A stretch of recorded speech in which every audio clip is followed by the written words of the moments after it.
ওই দিন সে রহিয়াপুর ওই দিন সে রহিয়াপুর দ ওই দিন সে রহিয়াপুর বদলে নিজে অমিত ভাইয়ের জন্য কবুল বলে ভুল করেনি। তার পরিবার তার সাথে সেদিন অন্যায় করেনি, বরং তারা তার জীবন নিয়ে ঠিক সিদ্ধান্ত নিয়েছে। মানুষের জীবনের সাথে হওয়া প্রতিটা ভুল বা অন্যায় জীবনের একটা পর্যায়ে গিয়ে আর ভুল থাকে না, অন্যায় থাকে না। সেগুলো একদিন না একদিন ঠিক অথবা ন্যায়ে পরিণত হয়। আজরিনেরও আজ যেন তাই মনে হচ্ছে। ভার্সিটির জন্য বের হবে অমিত। আজকে ঘুম থেকে উঠে ফ্রেশ হয়ে নাস্তা খেতে খেতে দেরি হয়ে যায় তার। রুমের মধ্যে তড়িঘড়ি করে তৈরি হচ্ছে সে। আয়না দেখে পেছন ঘুরে সামনে কয়েকটা এগিয়ে যেতে বেপরোয়াভাবে প্রগতিতে রুমের ভিতর ছুটে আসে আজিন। কিছু বুঝে ওঠার আগেই আজিনের আশঙ্কিক ধাক্কা লাগে অমিতের সাথে। ধাক্কা লাগে চল শক্ত করে অমিত বলে ওঠে। What the. সেই ধাক্কায় পিছু হটেছে আজিনও। আজিনকে পিছন থেকে যেতে দেখে অমিত তৎক্ষণাৎ আজিনের কোমর চেপে ধরে, তাকে নিশ্চল দাঁড় করে। মেয়েটার চোখ বন্ধ, মুখ চন্দ্রকোনা সংকুচিত করে নাক মুখ চেপে ধরে আছে। অমিত তাকে ছেড়ে ক্রুদ্ধস্বরে বলে ওঠে, কি হচ্ছেটা কি? তুফানের মতো ছুটছো কেন? সংকুচিত চেয়ারে ধীরে সিস্তে চোখ মেলে আজিন তিক্ততার স্বরে বলে, আপনার কারণে আমার নাকটা বোধ হয় এবার গেল। শার্টের হাতা গোটাতে গোটাতে অমিত বলে ওঠে, বেশ হয়েছে। নাক কেন? যেভাবে ছুটো না তুমি, দেখবে আস্তে আস্তে তোমার সব যাবে। নাক মুখ থেকে হাত নামিয়ে আজিন গলা ছেড়ে বলে ওঠে, আপনার কারণে আমি ব্যথা পেলাম। আপনারও কোথাও সরি বলবেন, অনুতপ্ত হবেন, তা না উল্টো আমায় ধমকাচ্ছেন, কথা শোনাচ্ছেন। বালিশের পাশ থেকে মানিব্যাগটা হাতে নেয় অমিত। সেটাকে প্যান্টের পকেটে নিতে নিতে আজিনের কথার প্রতিবাক্যে বলে, আমার কারণে ব্যথা পেয়েছো তুমি, নাকি তুমি নিজে ছুটে এসে আমায় ধাক্কা দিয়েছো? হুম, আমি তো পাগল। স্বর বদল করে নিষ্প্রাণ স্বরে আজিন আরো বলে, আমার তো আর খেয়ে দেয়ে কাম নেই যে ইচ্ছে করে এসে পিলারের সাথে ধাক্কা খেয়ে নিজের মাথা ফাটাবো। দেখি নাই আমি আপনাকে। দেখো নাই সেটা বলো, আর দেখবে বা কি করে? তুমি তো হাঁটার সময় চোখ হাতে নিয়ে হাঁটো। আসলে তুমি হচ্ছ ঠিক ব্রেক ছাড়া চলা বেপরোয়া গাড়ির মতো। চলাফেরা করার সময় অঙ্গ পতঙ্গের নিজের নিয়ন্ত্রণ থাকে না, নিয়ন্ত্রণ হারিয়ে ওরা নিজেদের মতো ছুটে। আমি চোখ বাকি কথা বলার আগে অমিত আজিনের পানে চোখ রাঙিয়ে তাকায়, ধমকের স্বরে বলে ওঠে, চুপচাপ দাঁড়িয়ে থাকো আর একটাও কথা বলবে না। যদি তা করতে না পারো তাহলে রুম থেকে বেরিয়ে যাও। আমি যাও। কথাটা শেষ করার আগেই অমিত আজিনের পানে তাকে থেমে যায়। তার চোখে কেন্দ্রবিন্দু আজিনের গোলাপে পাপড়ি নয়, ঠোঁটের পানে। ধাক্কায় আজিন শুধু নাকে না ঠোঁটও ব্যথা পেয়েছে। সেখান থেকে ঘেমে ঘেমে রক্ত বের হচ্ছে। আজিন ফ্যাল ফ্যাল করে তাকিয়ে আছে অমিতের পানে। অমিত হাত ইশারায় নিচু গলায় শান্ত স্বরে বলে, রক্ত বের হচ্ছে? ফ্যাকাশে চেহারা নিয়ে নিশ্চল দাঁড়িয়ে থাকা আজিন নির্বোধের মতো বলে। হুম। অমিত ধীর পদক্ষেপে হেঁটে আসে আজিনের পানে। হিপনোটাইজের মতো আজিন অমিতের চোখের পানে তাকিয়ে তখনও নির্বাক দাঁড়িয়ে আছে। অমিত আজিনের সামনে এসে দাঁড়ায়, ডান হাতে বৃদ্ধা আঙ্গুলি দিয়ে আলতো পরশে তার ঠোঁটে ছুঁয়ে এক বিন্দু রক্ত আনে। নির্বাক আজিনকে চোখ ইশারায় আঙ্গুলে তাকাতে বলে। আজিন তাকালে নিচু স্বরে বলে, এজন্যই বলি কম কথা বলতে, মুখটা বন্ধ রাখতে। মুখ বন্ধ রাখলে তো এখন এই ব্যথাটা পেতে না। নিজের বলা কথাটা শেষ করে আজরিনের সামনে থেকে সরে যায় অমিত, আবার নিজের কাজে লেগে পড়ে। পিছন থেকে আজরিন বলে, আমি বেশি কথা বলি? আমি বেশি কথা বলি? এটা বলতে বলতে আপনার আমার উপর নজর লেগেছে, এজন্যই আমি ব্যথা পেয়েছি, সেটা বলুন। বিছানার উপর থেকে ল্যাপটপ ব্যাগটা নিতে নিতে বলে অমিত, তোমার সাথে আর কথা বলার ইচ্ছে নেই আমার। এমনিতে তোমার কারণে আজকে আমার লেট। তোমার সাথে থেকে থেকে আজকাল আমি নিজেও বেশি কথা বলি। রুম থেকে তড়িঘড়ি করে বের হওয়ার জন্য পা বাড়ায় অমিত, তারপর আবার থমকে দাঁড়িয়ে পড়ে। আজিনকে উদ্দেশ্য মলিন স্বরে বলে, শোনো মেয়ে। আজিন পিছন ফিরে অমিতের পানে তাকায়, মুখে কথা না বলেও তার চেহারা জবাব দিচ্ছে, বলুন। আমি তোমাকে এখন যেই কথাগুলো বলবো, আমি জানি না তুমি সেগুলো কিভাবে নিবে। তুমি চাইলে পজিটিভলি নিতে পারো বা নেগেটিভলি, সম্পূর্ণ তোমার উপর নির্ভর করে। আমার মনে হচ্ছে কথাগুলো তোমায় এক্ষুনি বলা উচিত। আজকে তুমি ভার্সিটিতে ভর্তি হবে। তোমার জীবনে নতুন একটা অধ্যায়ের সূচনা হবে। অনেক হার্ডওয়ার্ক অনেক হার্ডওয়ার্ক করে তুমি আজ এখানে পৌঁছেছো। সবটাই তোমার অধ্যাবসায়। আজ নির্বাক অমিতের পানে তাকিয়ে কথাগুলো শুনে যাচ্ছে। তুমি আমার ভার্সিটিতে আমার ডিপার্টমেন্টে ভর্তি হবে। আজকে থেকে আমাদের মধ্যে নতুন সম্পর্ক তৈরি হবে, একজন টিচার আর স্টুডেন্টের। আমি চাই আমাদের সম্পর্কটা ভার্সিটিতে সাধারণ স্টুডেন্টদের মতো সবার কাছে টিচার স্টুডেন্টেরই থাকুক। আমি চাই না ভার্সিটির অন্যরা তোমায় অন্য পরিচয় জানুক। আমি চাই না তুমি তোমার পরিচয় ভার্সিটি জীবন পার করো। তুমি অন্য পরিচয় নিজেকে পরিচিত করে নিজের পরিচয় হারাতে চেও না, যেখানে ভার্সিটির কেউ তোমার নামটাই জানবে না। তোমায় যদি ভার্সিটির 10 জন টিচার স্টুডেন্টও জানে, তাও সেটা তোমার পরিচয়, তবে সেটাই হবে তোমার অ্যাচিভমেন্ট। সবশেষে কথা হচ্ছে, তুমি তোমার মতো করে ভার্সিটিতে চলবে, আমি আমার মতো, যাতে আমার দুজনই কমফোর্টেবলভাবে ভার্সিটিতে চলাচল করতে পারি। যখন তুমি বা আমি ভার্সিটির আঙিনা দিয়ে হাঁটবো, কেউ যাতে আমাদের নিয়ে কানাঘুষা না করে, সেটা দেখবার দায়িত্ব আজকে থেকে তোমার। আমার মনে হয় আমি এতক্ষণ ধরে তোমায় কী বোঝাতে চেয়েছি তুমি বুঝেছো। একদমে কথাগুলো বলে অমিত রুম থেকে বেরিয়ে যায়। আজরিন তখনও নিশ্চল দাঁড়িয়ে আছে, পিছন থেকে অমিতের চলে যাওয়া দেখছে। তার বুঝতে বাকি নেই অমিত এতক্ষণ তাকে কী বোঝাতে চেয়েছে। নিথর দেহখানা নিয়ে বসে পড়ে সেই বিছানার এক কোণে। অমিতের বলা কথাটুকু ওর না কষ্ট হচ্ছে, নাই বা অমিতের বলা কথাগুলোতে না ওর কষ্ট হচ্ছে, না বা আনন্দ।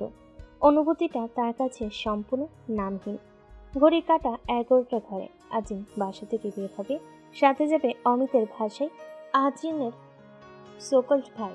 অমিতের সকালে বের হওয়ার সময় রনিকে বলে গেছে যাতে আজিনকে নিয়ে রনি যায়। তাদের মধ্যে বাকি আরও কি কথা হয়েছে সেটা আজিনের অজানা। রনি গাড়ি নিয়ে আজিন রনি ভার্সিটির সামনে পৌঁছে যায়। রনি আজিনকে গাড়ি থেকে নেমে একপাশে দাঁড়াতে বলে। আজিন নেমে গেলে সে একটা ভালো দেখে জায়গায় গাড়ি পার্কিং করতে চলে যায়। আত্মা কাঁপা শরীরে আজিন ভার্সিটির গেটের একপাশে দাঁড়িয়ে আছে। ঘাড় ঘুরিয়ে এদিক সেদিক দেখছে সে। চারপাশ স্টুডেন্ট দিয়ে ভরপুর। হাসি তামাশা করতে করতে কেউ ভিতরে যাচ্ছে তো কেউ বাইরে হচ্ছে। ভর্তি পরীক্ষার দিন আজিম এই ভার্সিটিতে আসলো। সেদিন শরীরে অসুস্থ, পরীক্ষার চিন্তায় তার আর 4-5টা দেখা হলো না। ছোট্ট রাফিকে জাহনারা বিবির কাছে দিয়ে সেদিন তার সঙ্গে সোয়ে আসে। দুজনই মেয়েলোক, তাই যেভাবে পরীক্ষা দিতে এসেছে ঠিক সেভাবেই ড্রাইভার তাদের বাড়ি নিয়ে যায়। মিনিট 5 পর গাড়ি রেখে আসে রনি। ভিতরে যেতে যেতে রনি আজিমকে জিজ্ঞেস করে, ফিলিংস কেমন তোর? আমি যে বিশ্ববিদ্যালয়ের লেকচার, সেই বিশ্ববিদ্যালয়ের স্টুডেন্ট তুই। আজরিন মৃদু হাসে। রনির কথা উপেক্ষা করে নিজের মতো বলে, ভয় লাগে আমার, মনে হচ্ছে শরীর থেমে যাচ্ছে, এখানেই বসে পড়ি। রনি হেসে বলে ওঠে। ভয়? একটু নিশ্চুপ হেঁটে রনি আবার বলে, আজরিন, তোর মতন ভাগ্য নিয়ে কয়জন জন্মায়? ভার্সিটির সবচেয়ে রাগী, বদমেজাজি, হ্যান্ডসাম, প্রাপ্তবয়স্ক, যাকে জীবনসঙ্গী হিসাবে পাওয়ার জন্য কত মেয়ে রাত জাগে, তুই সেই লেকচারারের বউ। তুই জানিস কত মেয়ে তোকে দেখে হিংসা করবে যদি এটা জানে তুই লেকচারার অমিত শিকদারের বউ। আজিম একটু ভাব নিয়ে বলে, শুধু কি আমি ভাগ্য নিয়ে জন্মেছি? ওনার কম কিসে? আমার মতো একটা মেয়েকে পেয়েছে যে শান্তশিষ্ট, ভদ্র, নম্র, গুণে গুণবতী, রূপে রূপবতী। চোখ মেলে চারপাশের ছেলেগুলোর পানে একবার তাকাও, দেখো কেমন হাঁ করে তাকিয়ে আছে আমার পানে। ওরা যদি জানে আমি বিবাহিত, তাহলে ওদের মনের ওপর কি ঝড়টাই না যাবে, তুমিই ভাবো। রনি বিকল হেসে বলে, তোর মনে হচ্ছে ওরা সুন্দর বলে তোর পানে তাকিয়ে আছে? আরে ওরা তো ভাবছে আজকাল পেতনিও ভার্সিটিতে পড়া শুরু করলো নাকি। আজিম চোখ পাকিয়ে রনির পানে তাকায়, তারপর নজর সরিয়ে বলে, আচ্ছা, একটা কথা বলি। আমার ডিপার্টমেন্টের কোনো টিচার বা এই ভার্সিটির কোনো স্টুডেন্ট তোমায় চেনে?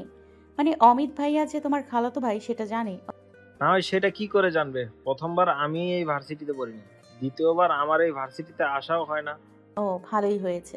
কেন, কি হয়েছে? হঠাৎ এটা কেন জিজ্ঞেস করলি? পাণ্ডুবর্ণ চেহারা নিষ্পাপ স্বরে আজিম বলে। না মানে অমিত ভাইয়া চায় না আমার আর ওনার মধ্যে যে একটা সম্পর্ক আছে সেটা কেউ জানুক। রনির স্বরে নিষ্প্রাণে দেখা মিলে, মনে হচ্ছে সে এটা আগে থেকে জানে। নিচু স্বরে বলে, এটা নিয়ে কি এখন তোর মন খারাপ? মন কেন খারাপ হতে যাবে? এখানে মন খারাপের কি আছে? উনি হয়তো ভালোর জন্যই সম্পর্কটা ওনার বা আমার ক্যারিয়ার থেকে হাইড করতে চাচ্ছেন। সত্যি সত্যি এটার জন্যই ভাই তোকে সম্পর্ক হাইড করতে বলছে। দেখ তুই, ভার্সিটি জীবন কিন্তু এতটা সহজ নয়। যদি তোদের সম্পর্কটা এখানকার স্টুডেন্টরা জানে, ওরা তোকে শান্তিতে একদমও হাঁটার জন্য পা বেড়াতে দিবে না। তোকে নানান ধরনের রোলিং এর শিকার হতে হবে, সাথে ভাইকেও। যেই বোলিং এর কারণে একটা সময় তোর মনে হবে এই জীবন থেকে পালাই বা এই ভার্সিটি থেকে পালাই যায়, যেখানে শুধু মেয়েরা পড়ে না, ছেলেরাও পড়ে। তাই সব দিক ভেবে ভাই এই সিদ্ধান্ত নিয়েছে। সত্যি বলছি ভাই, তোর ভালোর জন্যই চাচ্ছে না তোদের নিয়ে ভার্সিটিতে কেউ কিছু জানুক। তিক্ততা নিয়ে আজিম বলে। বাদ দাও, এটা নিয়ে আমি আর কিছু ভাবতে চাই না। তবে আমার তো এখন মনে হচ্ছে ভার্সিটির কেউ হয়তো এটাও জানে না উনি যে বিবাহিত। এ নিয়ে কথা বলতে বলতে তারা দুজন পৌঁছে যায় ভর্তি হওয়া অফিস রুমের সামনে। চারিদিকে অনেক ছেলে মেয়ে, শুধু তার না, রনির মোবাইলে একটা কল আসে। পকেট থেকে মোবাইলটা বের করতে করতে আজিমকে বলে, ভেতরে গিয়ে ভার্সিটির কি কি কার্যক্রম সম্পন্ন করতে হবে সেটা সেরে আয়। আমি কলটা অ্যাটেন্ড করে আসছি। ভেতরে না গেলেও বাইরেই থাকছি, তুই বের হয়ে আমাকে দেখতে না পেলে কল দিস। নির্বোধের মতো আজিম মাথা নেড়ে হ্যাঁ সম্বোধন করে ভেতরে যাওয়ার জন্য পা বাড়ে। চারপাশ দেখছে সে, তার আত্মা যেন কাউকে খুঁজে চলেছে। প্রায় আধা ঘন্টা পর আজিম ভেতর থেকে ভর্তি সংক্রান্ত কার্যক্রম শেষ করে বেরিয়ে আসে। চারপাশে একবার চোখ বোলাতেই দেখতে পায় রনিকে। দাঁড়িয়ে থেকে রনি মোবাইল স্ক্রল করছে। ধীর পদক্ষেপে হেঁটে আসে আজিম। তার গায়ে বেশে আসছে মৃদু বাতাস। সেখান থেকে সে অমিতের গায়ে সুবাস পাচ্ছে। দুজন একই আঙ্গিনায় উপস্থিত, তবুও তাদের একজন আরেকজনের সাথে দেখা নেই। এত তো মানুষদের মধ্যে তার চোখ খুঁজছে ওই মানুষটাকে, যার তার এই পথ চলার সঙ্গী হওয়ার কথা ছিল। এ নিয়ে তার আত্মার তাকে নিয়ে অপ্রাপ্তি অভিযোগ। রাতের খাবার খাওয়ার একটা সময় অমিত আশরাফ শিকদারকে উদ্দেশ্য করে বলে উঠল, আব্বু, কাল আমায় একবার রাজশাহীর উদ্দেশ্যে বের হতে হবে। খাবার খেতে থাকা সবার নজর অমিতের পানে। আশরাফ শিকদার খাওয়া বন্ধ করে চোখ মেলে ছেলের পানে তাকিয়ে বলে, কাল হঠাৎ রাজশাহী কেন যাবি? ভার্সিটির একটা কাজে ডিপার্টমেন্ট থেকে আমায় রাজশাহী বিশ্ববিদ্যালয়ে পাঠানো হয়েছে। ও, তাহলে তো যেতেই হবে। কয়দিনের জন্য যাচ্ছিস? যাওয়া আসাতে মেবি 3-4 দিন লেগে যাবে, শিওর না, গেলেই বলতে পারবো। জাহানারা বিবি বলে ওঠে, তো থাকবি তো আমাদের রাজশাহীর বাড়িতে, তাই না? সেটাই বলতেছিলাম। করিম চাচাকে বলে দিও কাল যে আমি আসছি। গাড়ি নিয়ে যাবে ভাই? রনি বলে ওঠে, গাড়ি ড্রাইভ করে একা একা এত দূরের রাস্তা যাওয়া সম্ভব না। এখান থেকে ট্রেনে করে ঢাকায় যাব, ঢাকা থেকে রাজশাহী। আশরাফ শিকদার বলে, ঠিক সিদ্ধান্ত নিয়েছিস। এতে জার্নির প্রভাবটা শরীরের একটু কম পড়বে। সবই অমিতের রাজশাহী যাও নিয়ে নানা কথা বলল। আজিনের কথাটা শোনার পর থেকে আর খাদ্যনালী নিয়ে ভাত নামছে না। যেদিকে যে কথা বলছে তার ধূসর চোখে রত্ন ঠিক সেদিকে নড়ছে। এরই মধ্যে আশরাফ শিকদারের নজর পড়ে আজিমের পানে। মেয়েটার না বলা কথা যেন তিনি তার চেহারায় স্পষ্ট দেখতে পাচ্ছেন। তারপর তিনি অমিতকে উদ্দেশ্য করে বলেন, তুই যেহেতু রাজশাহী যাচ্ছিস, তাহলে বৌমাকে সঙ্গে করে নিয়ে জানা। আশঙ্কিক আশরাফ শিকদার আজিমের যাওয়ার কথা বলে। আজিমের আত্মা কেঁপে ওঠে। অমিত খাবার খাওয়া বন্ধ করে বুড়োচোরা সংকুচিত করে বলে, হোয়াট? বলছি তুই রাজশাহীতে যাচ্ছিস তো বৌমাকে সঙ্গে করে নিয়ে যা। দেখ, মেয়েটা সে বিয়ের পর যে এসেছে চট্টগ্রাম, আর তো তার পরিবারের মানুষদের সাথে দেখা মেলেনি। এত দূরের রাস্তা বলে কারোই আসা যাওয়া হয় না। কয়েকদিন পর ওর ভার্সিটি শুরু হয়ে যাবে, তখন তো আর যাওয়াই হবে না। তুই এখন যাচ্ছিস যেহেতু 2-4 দিনের জন্য, তো ওকে সঙ্গে করে নিয়ে যাওয়া যায়। ততদিন না হয় মেয়েটা বাপের বাড়ি থেকে আসবে। আশরাফ শিকদারের সাথে তাল মিলিয়ে জাহানারা বিবিও বলে ওঠে, তোর বাবা কিন্তু খারাপ বলেনি। বিয়ের পর কোনো মেয়েই প্রথম প্রথম শ্বশুর বাড়ি এতদিন থাকে না। তারপরও তো আমাদের আজরিন থেকেছে। আর এমনিতেও সেদিন আজরিনের মায়ের সাথে কথা বলে জানতে পারলাম উনি খুব অসুস্থ। এই সুযোগে আজরিন অসুস্থ মাকেও দেখে আসতে পারবে। আজরিনকেও সঙ্গে নিয়ে যা না বাবা। হ্যাঁ সূচক প্রতিবাক্যের প্রত্যাশী অমিতের মুখের পানে তাকিয়ে আছে সবাই। কিছুটা নীরবতা নিয়ে অমিত দাম্ভিক স্বরে বলে, কাল 6টায় ট্রেন, ও যেন 5টার আগে তৈরি হয়ে থাকে। কথাটা বলে খাবার খাওয়া শেষ করে টেবিল চায় অমিত। আর্জিনের চোখে মুখে তৃপ্তির হাসি। চিত্রতার এক অন্যরকম প্রশান্তির সন্ধান পায়। বাবার বাড়ি যাওয়ার যাত্রার টিকিটটা যেন তার কাছে হঠাৎ করে পেয়ে যাওয়ার মতো এক লটারি মতো। হাস্যোজ্জ্বল চেহারা নিয়ে সরে বলে ওঠে, তো আজরিন, কাল তুমি তাহলে বাপের বাড়ি যাচ্ছ? সবটাই কিন্তু বাবা আর মায়ের কৃতিত্ব। আর্জিন নির্বাক মৃদু হাসে। রাহি বলে ওঠে, মামুনি, তুমি না তোমার বাড়ির লোকদের এ নিয়ে কিছু জানিও না। তুমি বরং হঠাৎ গিয়ে ওনাদের চমকে দিও। এটাই যেন হয় ওনাদের জীবনের সেরা চমক।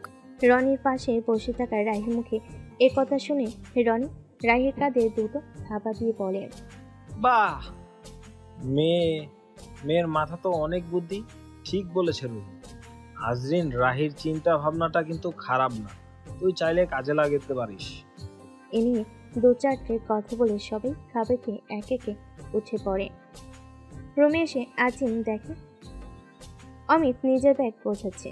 সে ধীর পদক্ষেপে রুমের ভেতর আসে। পিছন থেকে অমিতকে উদ্দেশ্য করে ধূসর স্বরে বলে, ধন্যবাদ। অমিত ঘাড় ঘুরিয়ে পিছন ফিরে একবার আর্জিনের পানে তাকায়, তারপর আবার নিজের কাজে প্রাণিধান নিয়ে বলে, কেন? এই যে আমার সাথে নিয়ে যেতে রাজি হলেন। আমাকে ধন্যবাদ দেওয়ার কিছু নেই, বাবা মা বলাতে নিয়ে যাচ্ছি। তা না হলে তো আমি ভেবে রেখেছি রাজশাহী যাওয়ার সুযোগে তোমার থেকে কয়েকদিনের জন্য হলেও বাঁচবো। অমিতের কথা নিশ্চুপ উপেক্ষা করে আর্জিন এসে অমিতের সামনে বসে আর বলে, আমি কি আপনাকে ব্যাগ গোছাতে সাহায্য করব? অমিত দান্দিক স্বরে বলে ওঠে, এই আমার জিনিসে হাত দেওয়ার চেষ্টাও করবে না, গিয়ে নিজের কাজ করো। আমি বাচ্চা না যে ব্যাগ গোছাতে তোমার সাহায্য লাগবে।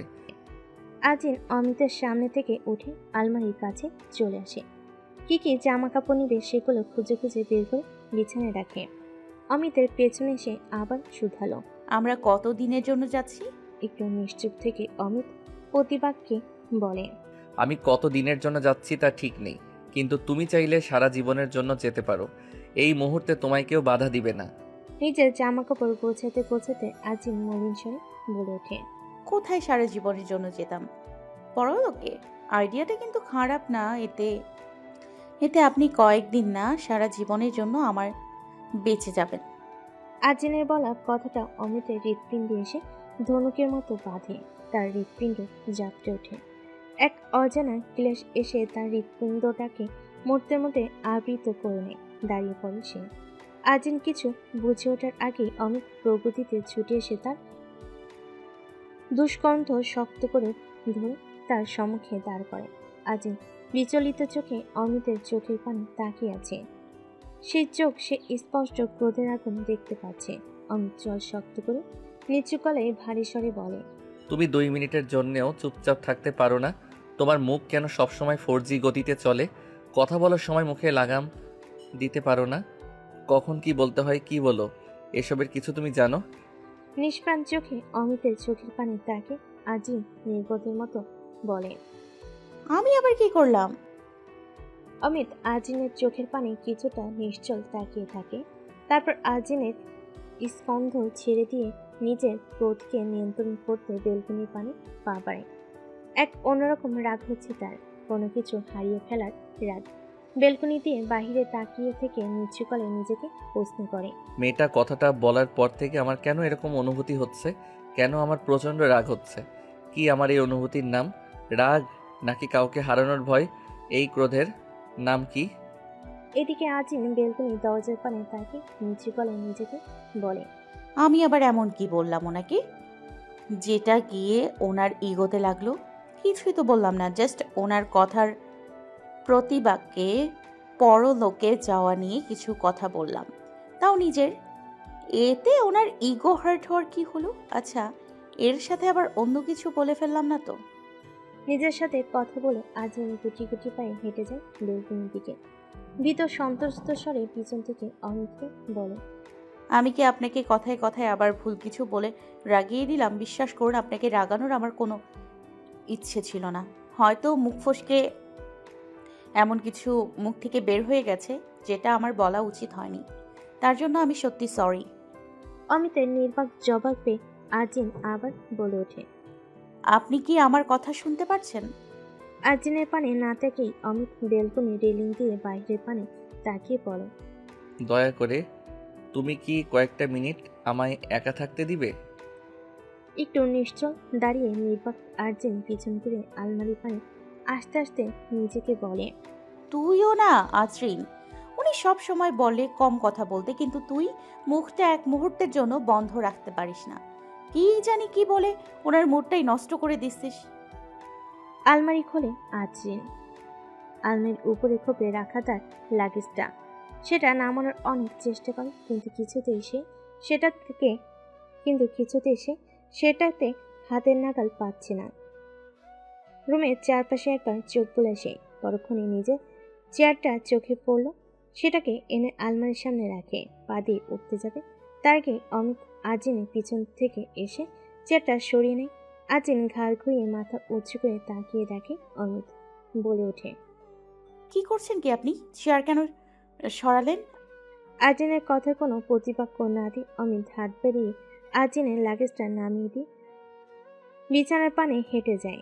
আর্জেন পিছন থেকে উঁচু স্বরে বলে ওঠে, আমার কোনো আপনার সাহায্যের দরকার নেই।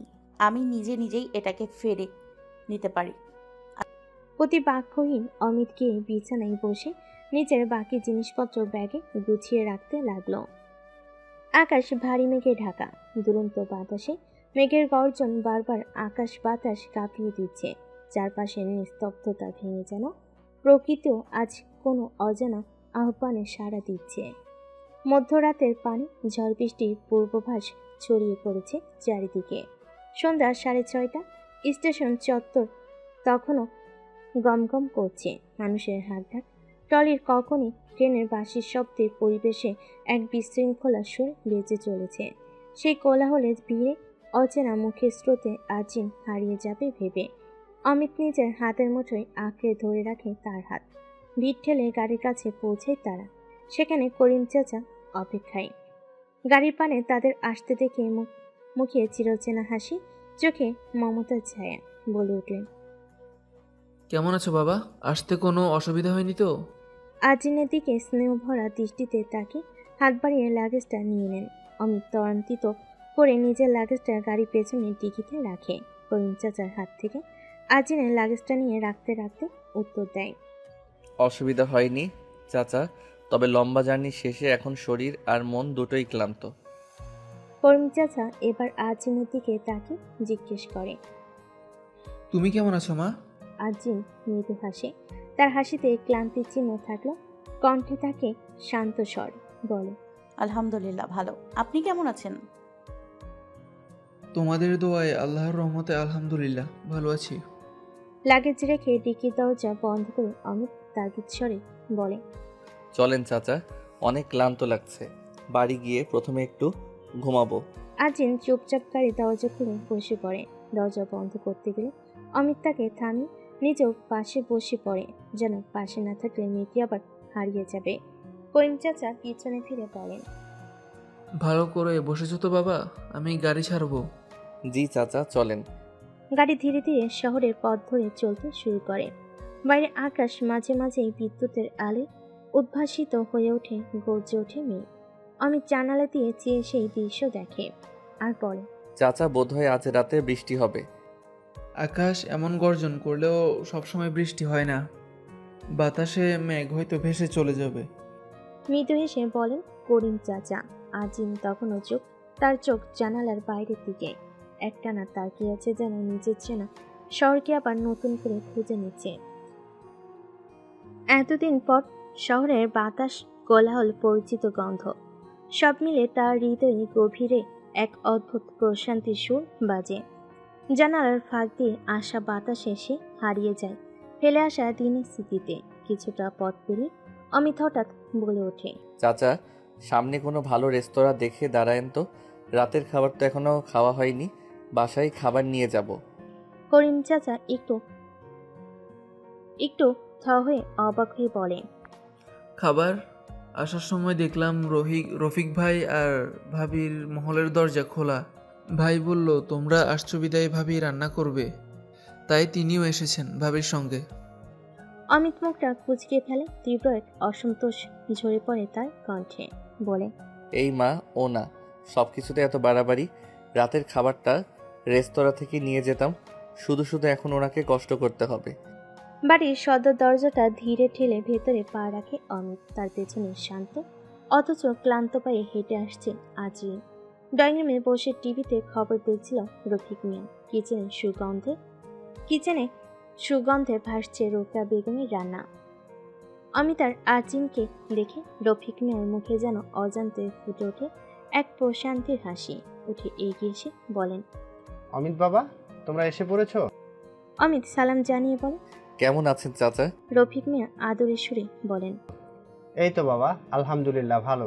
আজরিনের পানে হাত বাড়িয়ে দিয়ে কোমল স্বরে বলে, দেও মা, লাগেজটা আমার হাতে দাও। অমিতের কণ্ঠ শুনে রোকেয়া বেগম কিচেন থেকে বেরিয়ে আসেন। শরীরের খোঁজ খবর ক্লান্ত ভ্রমণে আলোচনা শেষে অমিত উপরের রুমের পানে পা বাড়ে। সঙ্গে রফিক মিয়া আজরিনের লাগেজটি হাতে তুলে নেন। রোকেয়ার সঙ্গে কিছুক্ষণ কথা বলে উপরে যাওয়ার জন্য পা বাড়ে আজরিন। পেছন থেকে রোকেয়া বলেন, মা, একটু শরবত বা হালকা কিছু খাবে? কিছু বানিয়ে দিই? আজরিন থেমে দাঁড়িয়ে মলিন হেসে বলে, না চাচি, কিছু লাগবে না, শুধু একটু গরম পানি করুন, আমি ওনার জন্য একটু কফি বানাবো। রফিক মিয়া লাগেজ রেখে চলে যান। অমিত ঘরের আলো জ্বালিয়ে ক্লান্ত দেহে বিছানায় গা এড়িয়ে দেয়। আজরিন ঘরে ঢুকে অমিতকে উল্টো হয়ে শুয়ে থাকতে দেখে উদ্বিগ্ন স্বরে জিজ্ঞেস করে, আপনার শরীর কি খুব খারাপ লাগছে? মাথা ব্যথা করছে? নিস্তেজ কণ্ঠে অমিত বলে, না, তেমন কিছু না, 2-3 ঘন্টা ঘুমালেই ঠিক হয়ে যাবে। আপনার জন্য একটু কফি করে আনবো? অমিত একটু চোখ থেকে মিলান কণ্ঠে বলে, কফি? না, তুমি পারবে না, হাত পুড়িয়ে ফেলবে, দরকার নেই, আমাকে একটু ঘুমাতে দাও। আর শোনো, 3-4 ঘন্টা পর আমাকে ডেকে দিও, স্নান করতে হবে, ফ্রেশ হতে হবে। আজরিন কিছু না বলে রুম থেকে বেরিয়ে আসে। রোকেয়াকে গরম পানি করতে না করে আবার রুমে ফিরে ওয়াশরুমে ঢুকে স্নানের জন্য। স্নান শেষে আজরিন যখন বের হয় চোখ পড়ে অমিতের পানে। অমিত যেন ক্লান্তির ভারে গুড়িয়ে গেছে, লোফার জড়াও খোলেনি। আজরিন ধীর পায়ে গিয়ে অমিতের পায়ের পাশে বসে আলতো করে খুলে দেয় সেই লোফার জড়া। ঠিক তখনই নিচ থেকে রফিক মিয়া ডাক আসে। আজরিন নিচে গিয়ে দেখে তারা ফিরে যেতে চায়। রোকেয়া জিজ্ঞেস করেন অমিত ঘুমিয়ে আছে কিনা। আজরিন বলে, ঘুমোচ্ছেন। আজরিন একা এত বড় বাড়িতে থাকবে বিধায় রোকেয়া ঠিক করে আরেকটু সময় আজরিনের সাথে থাকবে। পরিবারের খোঁজ গল্প করে তারা সময় কাটাতে থাকে। তাদের পাশের সোফায় রফিক মিয়া টিভিতে খবর দেখছে। কথা বলতে বলতে রোকেয়া আজরিনকে বলে, কাল তো তোমরা তোমার বাপের বাড়ি যাবে না? তাই তো জানি। অমিতা যাবে? উনি কিছু বলেননি এখনো। এই সময় আজরিনের মোবাইলে জাহানারা বিবির ভিডিও কল আসে। দুজন মিলে কথাবার্তা বলে দীর্ঘক্ষণ। রাত প্রায় 11টা। অমিত নিজেই ঘুম ভেঙে ওঠে। আজরিনকে রুমে দেখতে না পেয়ে একটু উদ্বিগ্ন হয়ে পড়ে। উপরের বারান্দা দিয়ে সে দেখে নিচের সোফায় বসে থাকা আজরিনকে। একটু স্বস্তি ফিরে পায়। উচ্চ স্বরে উপর থেকে ডাকে, চাচি, 1 কাপ কফি দিও তো। অমিতের কথায় সবার নজর উপরে। কথাটা বলে অমিত রুমের পানে চলে যায়। রোকেয়া কফি বানাতে যাবে, তখনই আজরিন ওনাকে থামিয়ে দিয়ে নিজে বানানোর বায়না করে। রোকেয়া প্রথমে ইতস্তত করল। আজরিনের বায়নাতে তিনি এক পর্যায়ে রাজি হয়ে যান। আজরিন কফি বানিয়ে কিচেন থেকে বের হলে রফিক মিয়া বলে ওঠেন, মা, অমিত বাবা তো ঘুম থেকে উঠে পড়েছে, রাতও অনেক হয়েছে, বাহিরে মনে হয় ঝড়ের দমকা হাওয়া বইছে, যে কোনো সময় বৃষ্টি নামতে পারে। আমরা তাহলে এখন আসি। উদ্বেগ চেহারা নিয়ে আজরিন মাথা নিয়ে হ্যাঁ সম্মতি দেয়। দুজন চলে যায়। আজরিন সদর দরজা আটকে উপরে চলে আসে। বাইরে তখন ঝড় হাওয়া বইছে একেবারে, কিন্তু অমিত পাশে আছে বলে আজরিনের মনে কোনো ভয় নেই। তার মনে হচ্ছে হাজার লোকের ভিড়ে সে নির্ভয়ে হেঁটে যায় রুমির পানে। আজই রুমির দরজার কাছে এসে দেখে অমিত বিছানায় বসে আছে। গুটি গুটি পায়ে সে অমিতের সামনে এসে কফির কাপটা বাড়িয়ে দেয়। কফির কাপ আর্জিনের হাত থেকে নিতে নিতে অমিত নিস্তেজ স্বরে বলে, রফিক চাচা আর চাচি কি চলে গেছে? মলিন স্বরে আর্জিন প্রতিবাক্যে বলে। কফির কাপে চুমুকটা রাখে অমিত আবার বলে ওঠে, বাড়ির সদর দরজাটা কি বন্ধ করেছো?